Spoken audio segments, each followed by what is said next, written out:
food desert is not, in fact, in the desert, although I suppose it could be.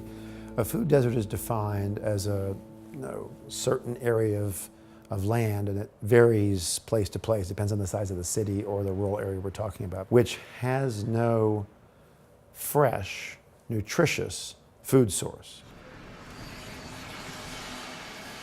We tend to go farther and say that it's a food desert if local residents don't have easy transportation or other forms of access to fresh and healthy food. So a food desert is not merely and only the lack of affordable fresh food. It's when the residents can't afford or aren't able to get to those sources if they may be nearby.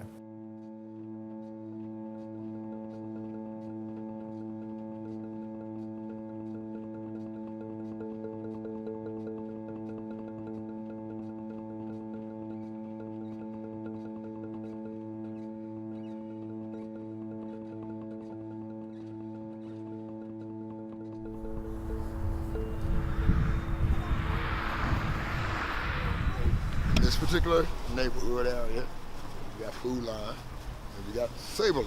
Those are your two grocery stores.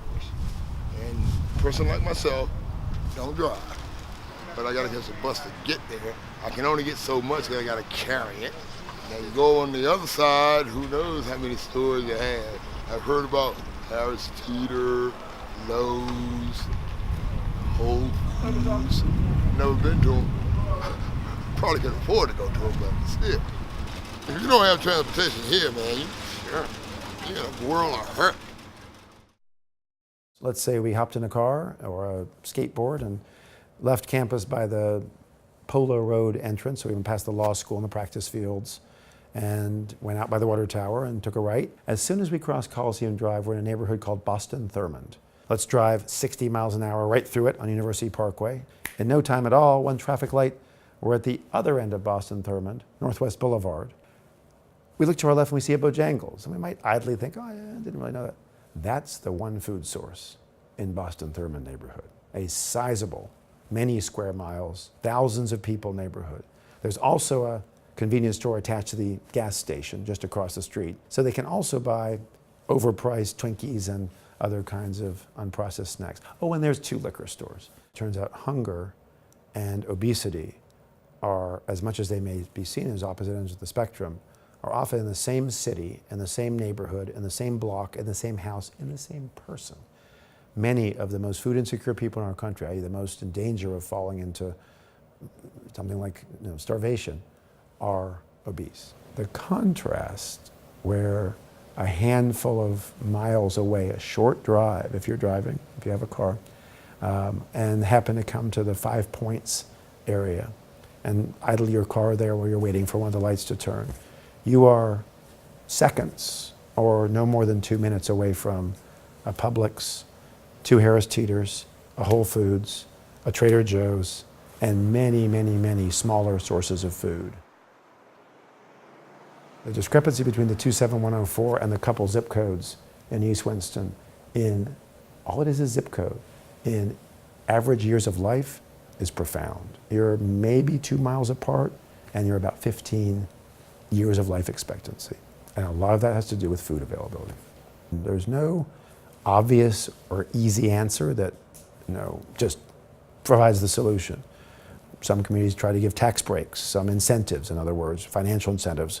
And then there's a whole way of trying to encourage alternative sources of fresh produce, of high nutrition, lower fat, sugar, salt, lower processed food. Well, what Samaritan does here is we have several programs here. So we feed breakfast, lunch, and dinner, and we're responsible for the men that stay at the shelter. So breakfast, and lunch, and dinner, we feed them, and then the lunch is open to the public. The public lunch can go from $350 to as well as $525. That's the most I have fed since I've been here. Because some of these people that come here, this is their main meal of the day. And some of them use it for meal substitute, because they don't have money. They have money to pay for their rent and their medical, but they don't have money extra for food. So they use this as a subsidy for their income. where they have a whole bunch of soup kitchens, but a lot of them give you just that, a bowl of soup, and that's it. But here you get a full course meal, and plus drink and desserts. And a lot of people appreciate it.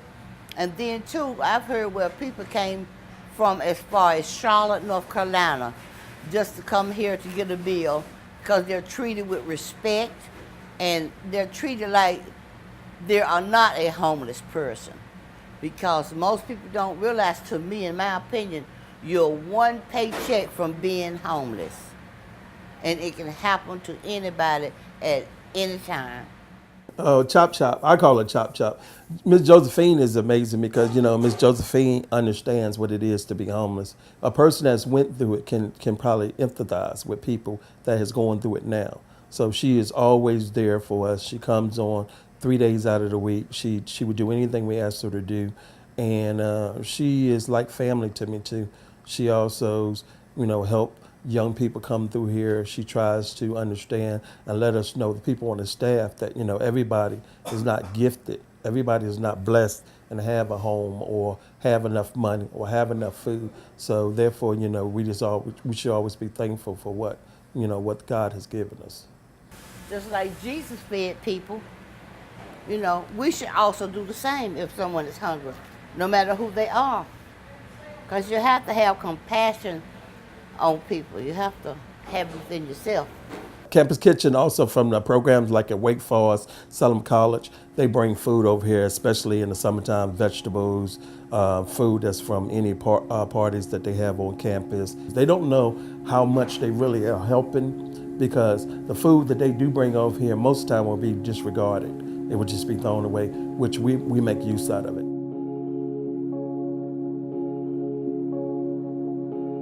Campus Kitchen is a student-run organization here at Wake Forest. There are campus kitchen projects all around the country, but this one in particular works to save food that otherwise would have been thrown away and redistribute it to our community partners. So we do that by taking food from our dining halls, from the pit, and then also taking food from local grocery stores, and then redistributing that to community partners so that they can reallocate their resources and focus on bettering their organization and not really having to worry about preparing a meal for their people in the organization. There are cooking shifts, which happen here in this kitchen. There are fresh market shifts, where we sort through the food that's come from the fresh market grocery store, the food that otherwise would have been thrown away, and then we deliver that food to the community partners. Campus Kitchen is not isolated to a source of low cost or free food for those who are neediest. It's important work they do. I think they also exist as part of an ecosystem of folks who want this to be a healthier and ultimately a model food city. You don't think of it as the answer to a food desert. You think of it as a stopgap, a Band-Aid, a bridge to a sustainable food source that the community either develops themselves or supports through its economic dollars. I volunteered at food banks with my mom, but I just did it because she told me to, not because I thought it was really so important. I mean, I feel like it's someone's essential right to have food, to have their hungers fulfilled.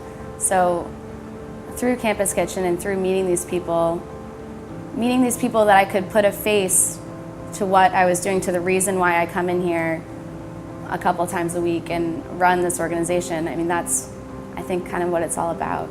Sometimes getting a thank you versus more so than getting $1. Because it makes you feel good to know that, you're able to help somebody other than yourself.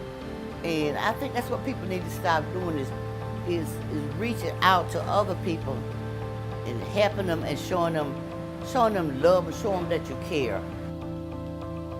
They aren't just trying to figure out how to feed one person or 100 people for one day or for 4 years. They're trying to figure out, how do we make a shift in our food practices, our food systems, that can enable a more enduring, successful, sustainable, long-term solution.